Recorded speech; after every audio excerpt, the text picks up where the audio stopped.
Well, do you want to know what I did? I used, we fixed it. And then I thought I was genius. I used mascara because he still had like little pieces of hair. And I just took my mascara wand and I filled it all in, and you couldn't tell at all. I thought that was, I should go on Shark Tank. Like, you never know what you can do with mascara. That is just too funny. Yeah. Okay, great. Well, we've got 50%, and I imagine that because it's like 12:06 now, so I imagine people are going to pop on a little bit late as it is. So Robyn, thanks for your patience. Sure. But I know some of you already know Robyn, but I want to read. I want to just tell you a little bit about Robyn. She's the owner and publisher of 2 local publications, Valley Living and BeLocal magazines. She grew up in Pikesville, and her father was a past president of the Pikesville Chamber back in the 70s. So Art, I don't know when you came on board at the Chamber, but your dad was also involved in the Chamber, I think. Yes, he was. He was the past president. Probably 30 years ago or more. Yeah, they might have known each other. He's been gone for 16 years, so maybe 40 years ago. Yeah. Long time. Okay.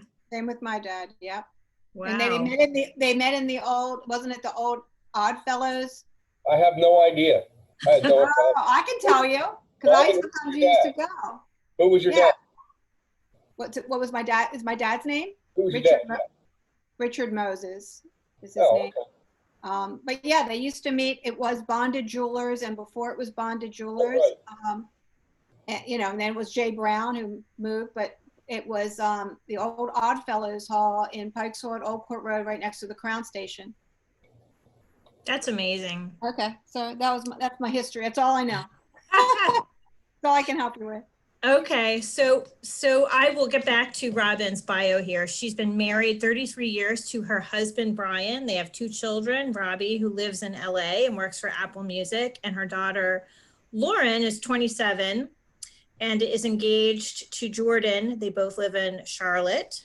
Lauren and Jordan were supposed to be married in May, but have had to move their nuptials to next year. Robyn has been publishing her magazines for over 5 years. So Robyn, welcome to this presentation.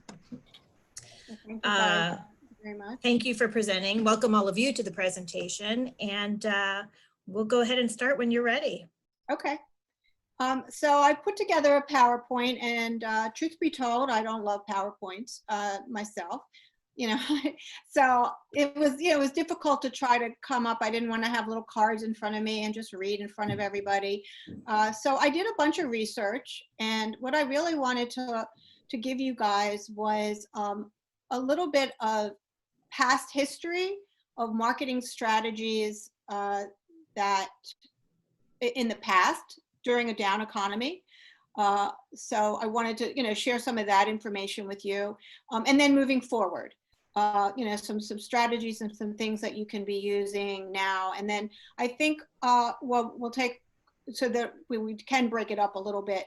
We'll take a little break, and then, we can just all go through real quick and just introduce ourselves and just say what kind of business we have, sort of like the under 1 minute that we would normally do during one of our lunches. But so I think that will be interesting. But, just hold your questions. I think that Beth is going to monitor the chat, and so we'll have plenty of time for Q&A. So I'm going to share my screen right now, if that's okay. Hopefully this all works like it's supposed to work all the time.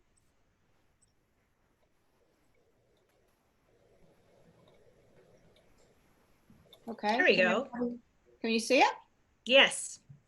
Okay, so I went through this yesterday, and if for all of you who don't use a lot of Zoom, if you don't want to look at all the guests, you can minimize that. If you will see where we all are on this right-hand side here, you can minimize all that so you can see the screen a little better. But if you prefer to look at everybody, that's okay too.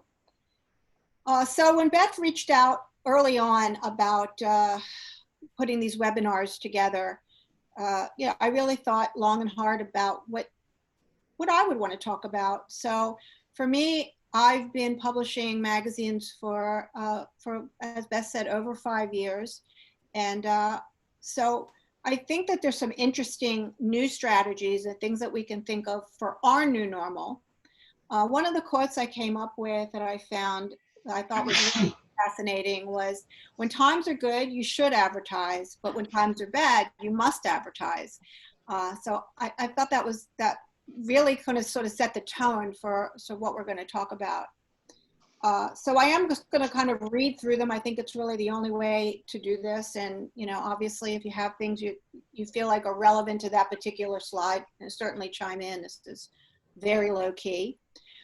So the advertising landscape for small businesses during a down economy. And I really wanted to focus on small businesses particularly, because that's really what everyone is pretty much in the chamber. So just a little lesson on what a down economy means for businesses. A recession or depression in the economy is the equivalent of winter in terms of seasons. Spring always follows winter. Businesses must focus on planning, strategizing, and planting seeds now to recap a harvest in the fall. 65% of Fortune 1000 businesses were born during the winter or recession or depression.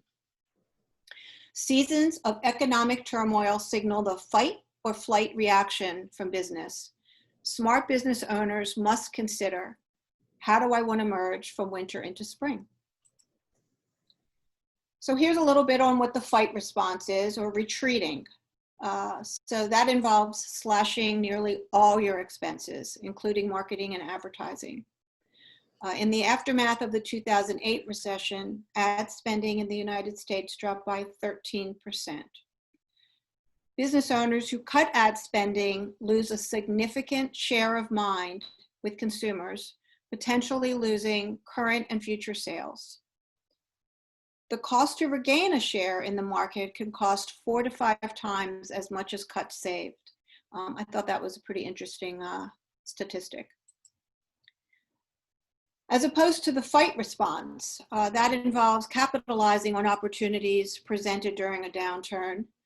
Studies show advantages to businesses that maintain or even increase ad budgets during a weaker economy. A study by McGraw-Hill Research found that sales of companies that were aggressive recession advertisers had risen 256% over those that didn't keep up on their advertising. Advertisers that maintained or grew their ad spending showed an increase in sales and market share during the recession and beyond. The bottom line is, businesses are far better off when they choose to fight rather than flight. A man who stops advertising to save money is like a man who stops a clock to save time. Great analogy. So after this slide, I'm going to just open this up to a little bit of discussion because I do want to hear what other people are doing.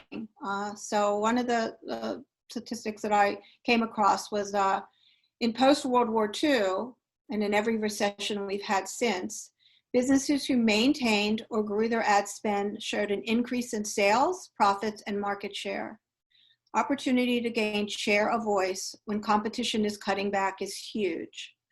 So I'm going to open my little screen again. And I think this might just be a good time to just sort of, you know, tell me if some of you I know, and so I know what you do, but tell me, we'll just go through, I'll just go through my screen and tell me what you do for your business, what your business is, and then what you've been doing now for the last 4 or 5 months. You know, are you continuing to whatever kind of marketing you're doing? Have you been continuing, or were you more in that flight where you just sort of taking back and not really thinking about what you need to be doing towards the future? So Heidi, you're first up on my screen. I am Heidi Bell, Heidi Marie Bell Photography, and I'm in a second career. So my commercial photography business is a newer venture for me, and I was ramping up very well at the beginning of the year, and the pandemic hit. So I'll admit that the first month or so, I was really sort of shell-shocked and kind of completely stalled. But what I've done is taken the time to work on some of my own personal work, build my own content, and really spend a little more time shaping what I want my business to look like after we return to whatever our normal is going to be, whether that's a return to the sort of past life that we lived or whether it's an adjusted. And I've been working very, very slowly and somewhat methodically about building contacts. So making contact with people that either may be interested in my services or people that could point me in the direction of other people that would need my services, but also take advantage of those contacts in learning what businesses are dealing with at this time. I've also been in contact with a lot of my commercial photographer colleagues to sort of understand what's happening to our business right now. Okay, and so for anybody who was on earlier, I met actually Heidi through the chamber, and Heidi is doing all the photography for my Valley Living publication. So we know the chamber works, right? Even in tough times. Yeah, she couldn't do any photography for a few months, but we're back at it again. Next, I think, is Lisa, right? Yep. I'm Lisa Reynolds with First Financial Federal Credit Union, and it's been a big change for us. So I, in my personal role, as far as business development, where I work with different organizations to offer membership to the employees, and we do educational presentations, since we're an employee benefit. Many of my groups are schools and universities. So as you know, there has been a law in that entire area. Some of the administrators are working from home, but it's been very, you know, unfortunately, they're not quite thinking about finances. But so one of the things that we did is we sort of shifted our strategy to focusing on employee wellness and offering virtual webinars. And then also attending virtual benefits fairs and those types of things. And then as far as overall advertising, of course, we sort of have a closed market as far as First Financial goes, but we mainly do social media advertising and kind of show what we're doing out in the community, those types of things. I think one of the things is really focusing on how can we help and making folks feel good right now. So that's where I am right now. We are back in the office though, in our new building. So we are working, which has been interesting. So, but things are kind of slow in sort of sales land, as I'm sure you know on that end of things as far as selling. Yeah, I'm gonna kind of address that in the next couple of slides. Okay. You know, I'll sort of give my take on what I've been seeing and reaching out to a lot of my clients, some who are on here, who I'll get to in a minute, who I know have been essential, and other people who were closed for 3-4 months. So yeah, it's definitely been interesting. So next up on my screen, I think it's you, Steve. Can you hear us? I think you're muted. Can you unmute yourself? Okay. There you go.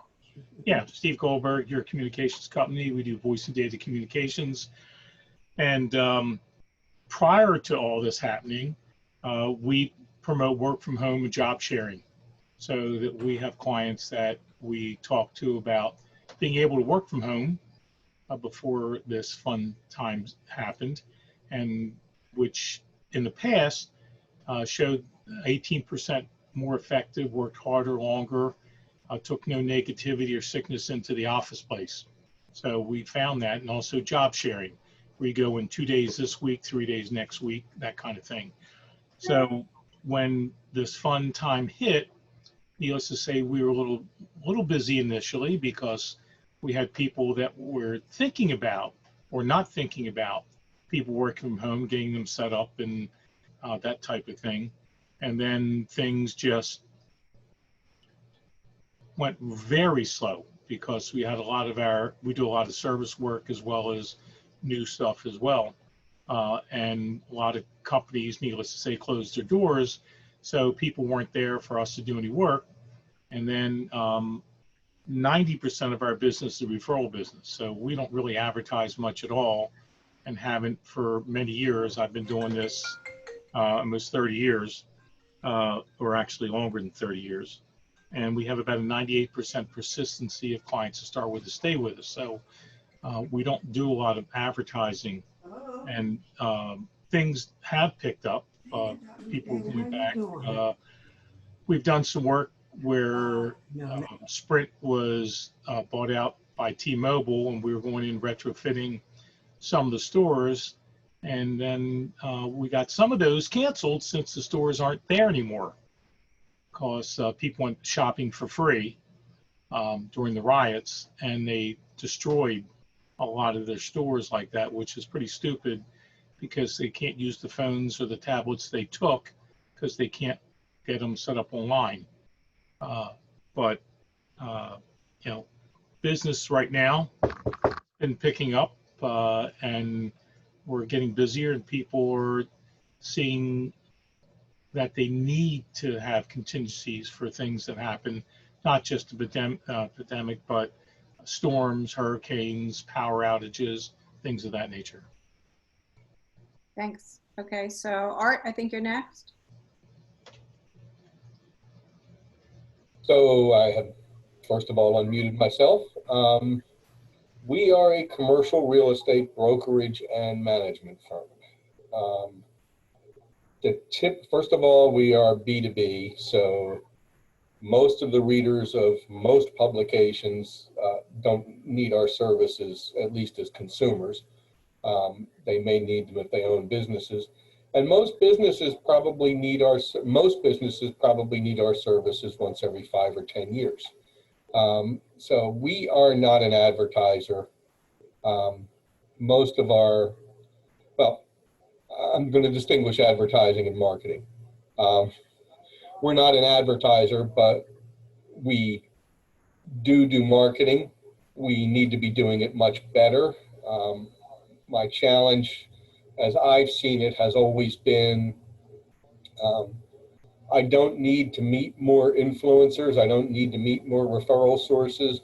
What I need to do is to figure out a way to stay in front of them on a regular basis so that when that event does happen where they need our services, we're the ones that they think of. And that is things like thought leadership pieces and getting them out there and just being active on LinkedIn and things like that. But you know, we don't place ads in publications and things like that because nobody's going to rush out and buy a $3 million building because they saw our ad and said, wow, you know, I'd really like to buy a $3 million building.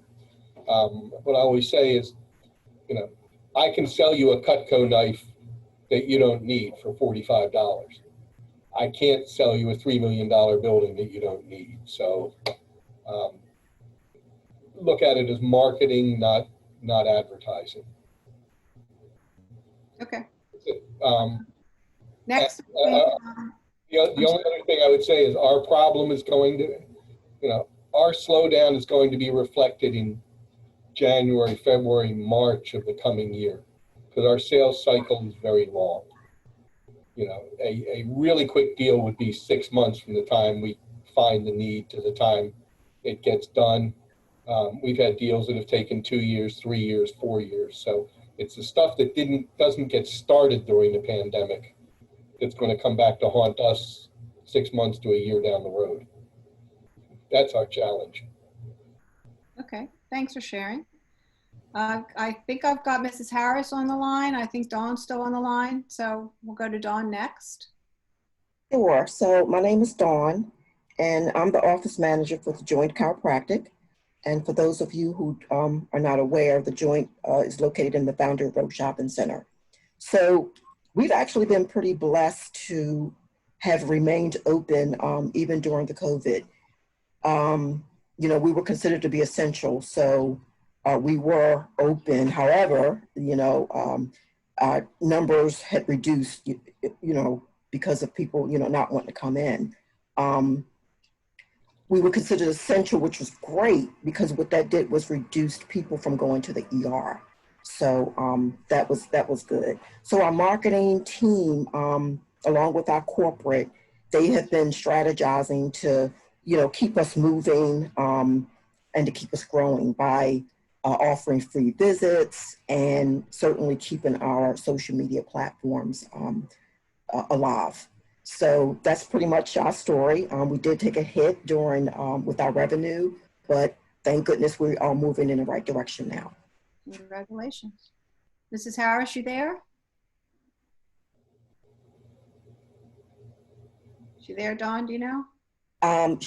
She may be on another call, but Yeah, she was I heard yeah. All right, we'll Okay. come back. All right. Okay. All right, I'm gonna move on. All righty. Okay, I just got back. So. Oh, good. Yay. Oh Okay. boy, I tell you, it never stops. Good to see everyone. I'm pretty sure Don has given you a pretty good update on what's going on with us, and we're just very grateful that the first couple of weeks was kind of hairy because you really had to kind of see what was going on and adjust to the changing environment. And we was fortunate to be considered an essential, being a medical facility. So from that, as I heard Robyn was talking about, keep moving, keep advertising. And once we kind of readjusted, we did continue to do our advertisement, particularly with our social media and staying in contact with our patients and following up on them and how they was doing.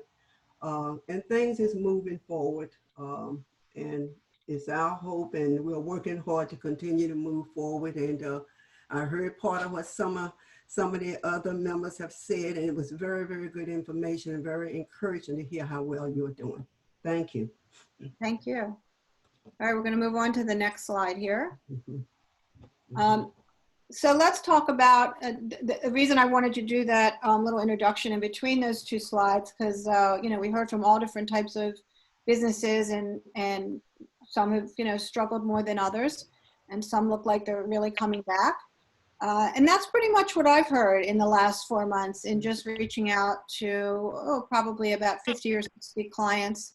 I try to connect as often as I can without being too much of a pest. But some people, again, have been essential, and maybe they're not seeing the type of business they were seeing, but at least they've been open. Others who've been closed didn't have that opportunity, and then others who've just totally flourished in this. So what type of advertising is usually most effective in a down economy? It's really that combination that everybody just mentioned. It's your digital marketing, social media, along with a very targeted traditional media approach. So it really is the combination, and I'm going to share with you a little bit of information about that, of why it really needs to be a combination of a lot of different things. So print versus online social media advertising. So these are from all different sources here. You can see on the bottom, I just combined them all together. So consumers who receive print mail promoting online sites spend 13% more than those who just receive digital information. By combining print and digital ads, it makes online campaigns 400 times more effective. Print is more trusted than any other sources. I can tell you a couple stories about some things I ordered on Facebook that took 3 and 4 months to get here. So won't be doing that again. 90% of adults in the US read print magazines, and the ads in these publications motivate about 35% of readers to take action.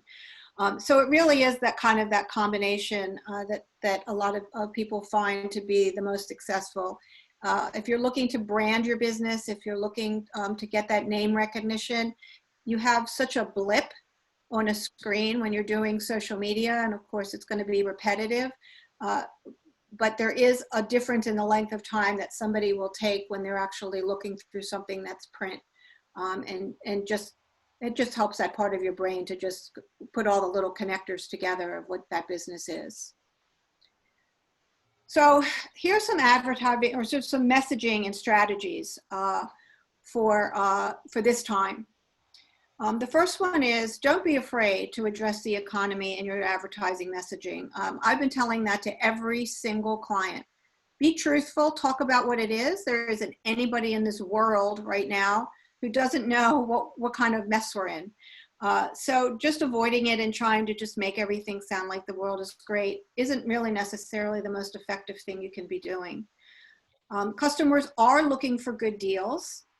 There are more opportunities to expose your business to new customers that aren't always possible in a good economy. So I know Dawn just mentioned that part of their strategy has been maybe also offering a free service with the hope that, you know, you perform a great service and somebody wants to come back and see you again. So that's really a perfect example of people who are looking for that good deal necessarily, but, you know, want to continue with that particular service. Consumers in a down economy are more careful with their spending, but they are still spending. So always use that to your advantage. Again, that's how you're going to get your messaging out there and the words that you're using, and to attract people who are still spending money. If you are not the company they think of when they do spend, your sales will decrease. Maximize your exposure and branding to gain increased market share. So that's pretty much it for the PowerPoint part, or the me talking part through this whole thing. So Beth had mentioned, some of you who are on this call are very familiar with me and my publications, and I thank you for that. For people that aren't, these are just a copy front covers of the 2 magazines that I do produce, Valley Living and BeLocal publication.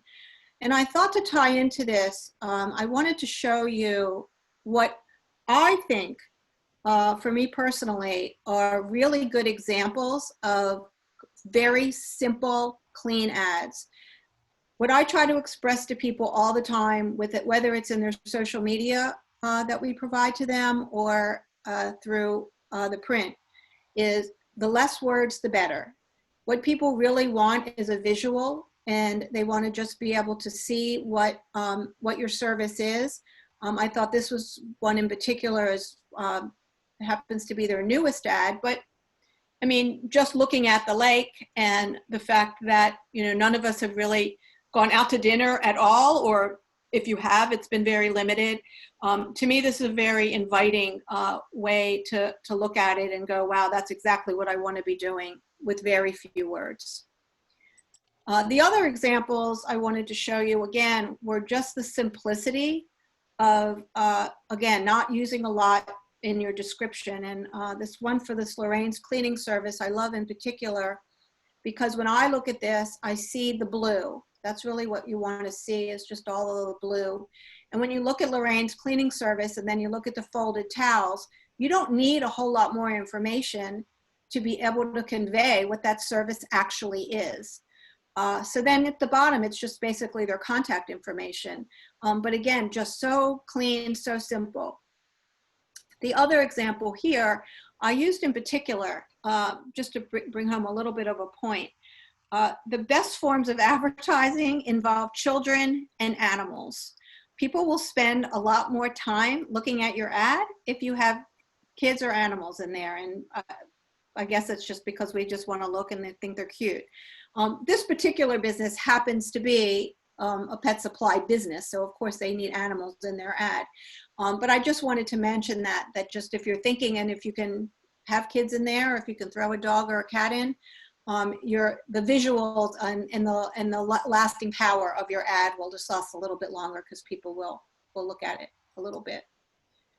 So that's kind of it for my for all of my PowerPoint. I don't know if there are any right now, if there's any chats, or any questions. I'm certainly happy to answer any, or we can just open it up to, you know, an open forum, whatever works best for you guys. So was there anything in there, Beth? Chats are empty. Okay. Whoops, I forgot to unmute myself. Okay. No, nothing in the chat, but folks, feel free to unmute yourselves and ask Robyn some questions. Share some musings. Robyn, just a quick note. Years ago, when I had my office in Columbia on my business consulting side, the Columbia magazine was there, and they had a thing about businesses owners under 40. So this is 35 plus years ago. And that when doing the interview, they asked me what my job title was. I said chief cook and bottle washer, and they printed chief cook and bottle washer in the ad. That's crazy. Oh my gosh. I don't know who in the world you were talking to, but obviously didn't get your sense of humor. Hey, Robyn, we have somebody who's on a phone and I don't know who they are. I'm just wondering. Hi. Who's this? Yeah. This is Dawn Richardson from LifeMed Institute. Oh, hi, Dawn. Hey, Dawn. Hi. Hello. I'm sorry I couldn't hop on the live Zoom, but I wanted to call in and listen. Oh, no, I'm glad you did. And I just couldn't, we just see a phone number. So I was curious as to who was joining us. So welcome. I'm sorry, Dawn. Thank you. I didn't see that pop up. No, that's okay. I just didn't want to interrupt. Did you want to introduce yourself? Sure. Well, my name is Dawn Richardson, and I am a director at LifeMed Institute, and we are a wellness restorative medicine facility in the Tammany and Lutherville area. And, I guess I can say from listening to everyone, we've done very well through the COVID because we are a wellness center. And we have had to make a lot of adjustments in our way of doing business, which really, because we did that, actually May and June were the best performing months that we've ever had in history of the business.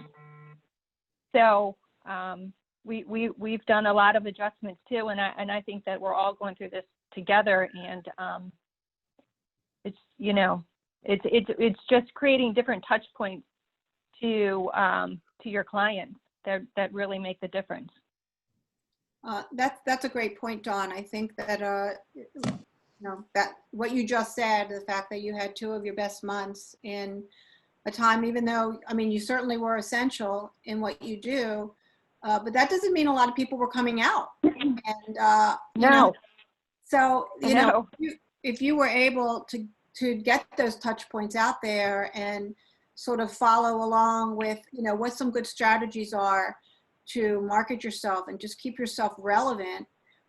It might not always be, if you were not an essential business, certainly you might not have gained the fruits of your labor because you were open, but what that really does allow you to do is, again, just stay top of mind and let people know that you're there, because believe me, our brains are like, the size of little peas, and we get so much information processed every day from all of the things and all of the ways that we all have to do business, that if you remembered about a business, months and months ago, and you don't see them again for a very long period of time, you don't know if they're still in business or not, or you forgot their name.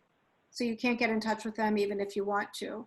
So I think that's a really, really important point that Dawn brought up of, just making sure that, however you want to do it, to just stay top of mind. Well, I can. Oh, I'm sorry. Go ahead. Go ahead. No. Go ahead, Dawn. Well, one of the things, like listening to everyone's business is, one of the things that I think that I can offer to the community of businesses that are on the call right now is, this week I'm developing a lot of these new touch points. And so one of the things I can tell you, like, we weren't an essential business, but because we're wellness and the concern of how do I boost my immune system, how do I take care of my health better, all of those things we became essential. because we sent that messaging out there.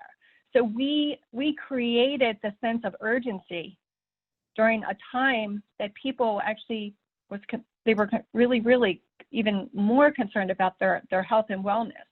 And so we created that sense of urgency. But from a business standpoint, one of the things that we do really well is patient experience when you walk through our doors. And I think that every business is, you know, that's your top priority. And so one of the things that I know that is not going to be available to us for a while is everyone walking through the door. And so what we're doing is, you know, we do have the funds to create a professional video of an experience of touring our facility that we'll be posting on our website. But you can do that with your phone too, and having that personal touch. So we're trying to create all these personal touches through video and content where it, you know, people's attention span might be 60 seconds to 90 seconds, and we're going to wrap all that up in digital content and make sure that it's sent out. So if you visit our website, we want you to feel like you are walking through our facility, and our menu and everything will, you know, we're basically revamping our website to make sure that when everything everything closes down again, that we have all of those touch points as if you were sitting with us during that time. So I want to add to that as well. So one of the things that I've been doing through this time period is doing Zoom video recordings. And believe me when I tell you it was out of my comfort zone. No way in any circumstance that I ever want to be a journalist or a news reporter or any of those things. But again, it was making sure that the clients that I serve and that you know, are really important to me, that we could just get a message out there. And it was a simple set of interview questions that I sent to each person before we did the interview. We did it on Zoom. We recorded it. I tried doing Facebook Live. It was a disaster. I was so nervous. The person on the other end was so nervous, so we decided not to do that ever again. But I was really blown away by the amount of views. And these were 5 to 7 minute videos. These weren't, you know, they weren't short by any stretch. And it was just everyone being truthful about where they are in their business right now. And it was pretty amazing. I got over my fear of putting myself out too much on social media pretty quickly. But again, it was just an additional service that there was no charge. There wasn't anything I was doing that, you know, was, you know, I was doing it out of the fact that I was concerned for all of my clients and what their business was going through. So just little ways that you can, you know, if you're comfortable creating your own Zoom video, I certainly encourage you to do it. I was more surprised than anyone how many people, you know, I'm not the YouTube generation, so I don't sit and watch YouTube videos all day, but I was just surprised that people, you know, had an interest in the feedback that the individual client was getting, you know, and because we shared it on their page, I shared it on my own personal Instagram and Facebook feeds. And so again, it was another level of what we have to do as a marketing person to create that need and that want for people. And just to make sure that you're just out there. That's it. That's really the most important thing. However, you guys, you know, feel the best way to do that for your business. So that's really it for me. If anybody has any other questions, I'm certainly happy to answer them. I wanted to thank you, Robyn, because there was a lot in your slides that I thought were great quotes and points, especially for this time. And I don't have your slides in front of me, but the one quote you had about basically if you stop advertising and you cut that budget, it's going to take you 400 times more to get back in the game. I'm really, really messing that one up. That's okay. That was the gist of it. And I just see that as a chamber professional with our businesses. And certainly there are businesses that are really, really struggling and don't have two pennies to rub together. So I get it if they have to cut back on marketing.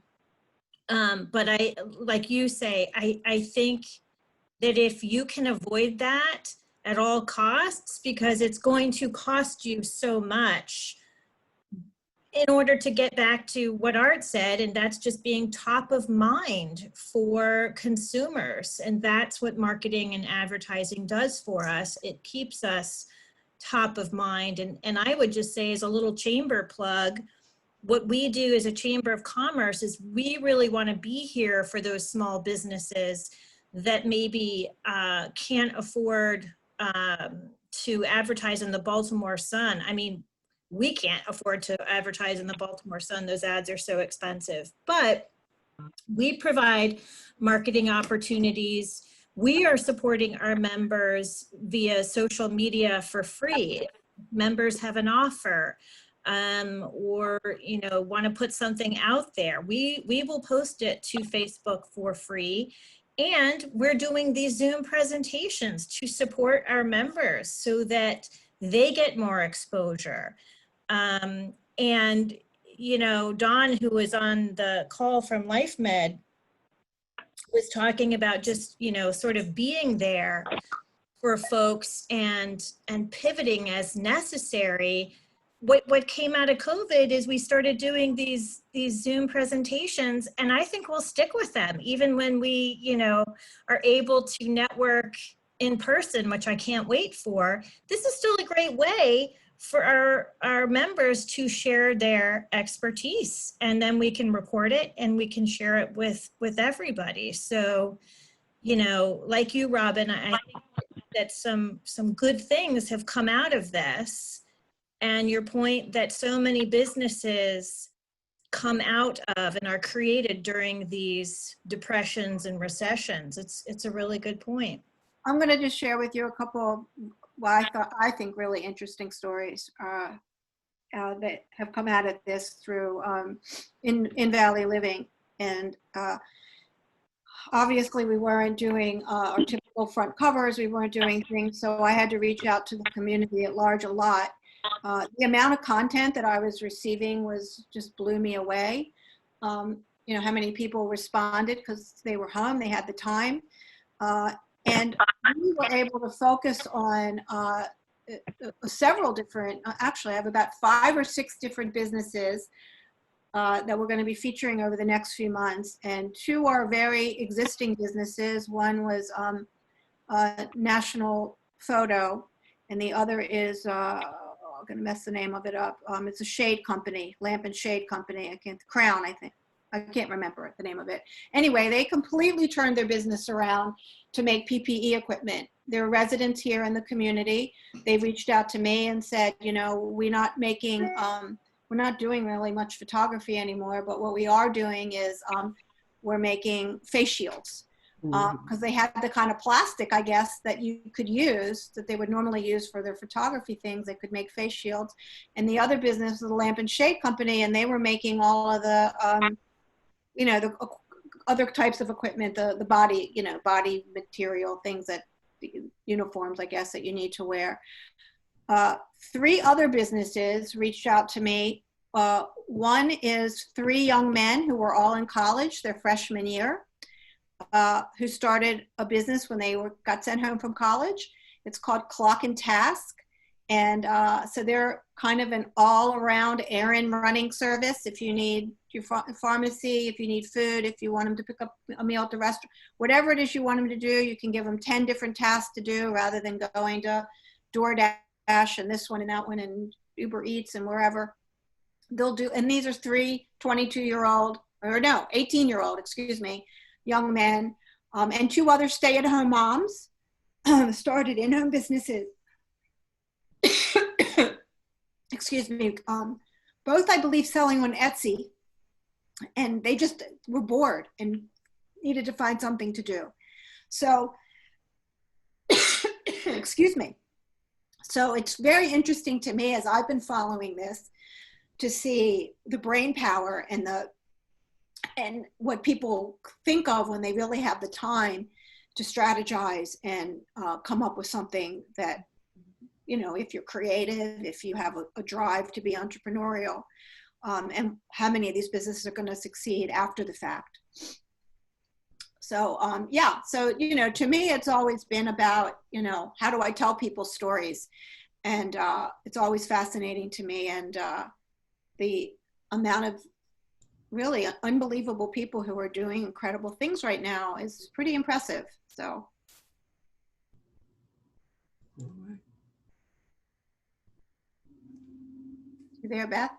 Any other questions or comments for Robyn? Robyn, thanks for your presentation, and a little bit as a sole proprietorship, a little bit I've sort of hesitated in you know who I reach out to and how I reach out to keep myself top of mind, and although you know there are people that are interested and able to take advantage of my services now, you know, sometimes it's not now, but it's maybe later. And your statistical research and some of the information that you shared here is very helpful to sort of alleviate any personal guilt that someone in a position like mine might be harboring about sort of being respectful and putting your business out there in a relevant and non opportunistic way, or at least not in a manner that seems to take advantage. I have to say I've thought a lot about, okay, when is the appropriate timing? What is the appropriate way to make connections and to build relationships? And I've certainly changed my personal attitude about that, and a lot less about selling, which doesn't come naturally to me, and more about relationship building and talking on creative terms and ideas, which comes very naturally. So that's an advantage of this time for someone in a business like mine. But it's reassuring to hear that the opportunities that exist now and the need to advertise in a down economy and to continue to use those trickle marketing ideas and techniques to keep your name and your services out and available to the public is very helpful, just to understand that it's okay to take advantage of the opportunities that exist now, because they were opportunities that didn't look like this 6 months ago. So very reassuring, very helpful. Thank you. I think that for me personally, my goal in life, it really has always been, you know, be truthful and just tell your story the best way you know how to tell it. And we're, you know, every one of us out there, we're pretty savvy consumers right now. We can see through the, you know, a lot of times, or you click on the Facebook ad and you buy things that, you know, come 4 months later from China when you're bored late at night. But lesson learned, but not so much truth in advertising, by the way. But I think that that's really the key, is to align yourself with people that you trust and tell your message as truthfully as possible, because that's really what people want to hear right now. We've lived we've been way too long burying our heads, thinking that what we do is so special or spectacular. And I think that honesty and truthfulness is going to really rise to the occasion for all types of things right now. So that's it. That's my last 30-second speech. Well, Robyn, thanks again so much for doing this. It's really great that we get to benefit from all of your experience in the field of marketing and advertising. I want to thank the rest of you for joining in. It's just great to connect. I always say this, and to see members, even though it's not in person, which I really like, you know, as the days and weeks go on, I just keep hoping that things will get better. I know Dawn from LifeMed, it's very clear that they're already planning for another possible move back to phase one, I guess, which I think we could possibly see in the fall, although I really hope we don't. But at any rate, thank you all for joining us and joining Robyn. And I hope to see you at some of our other events. We have another virtual event I should mention on Thursday at noon. And this is with Eric Steiner, a new member of our chamber. He is a bankruptcy lawyer. And what I've learned is that while he specializes in bankruptcy law, and this is a very pertinent discussion right now and topic right now, nobody wants to attend a bankruptcy webinar because everybody's afraid that folks will think that they are having financial trouble. But if you know anybody, it's not for people who are considering bankruptcy, but it's to learn about bankruptcy law and what can protect you from bankruptcy. So I just want to make that clear. Steve Goldberg is going to host a webinar for us August 6th, so look for that information. And thank you for continuing to open our emails in your inbox, because as Robyn said, print is, is maybe more important than ever as everybody gets inundated with digital messages. So thanks again, everybody, and enjoy the rest of your day. Thanks, Beth. Thanks, guys. Thank you. Thank you. Bye-bye. Bye. Look forward to seeing you all in person. Bye. Bye.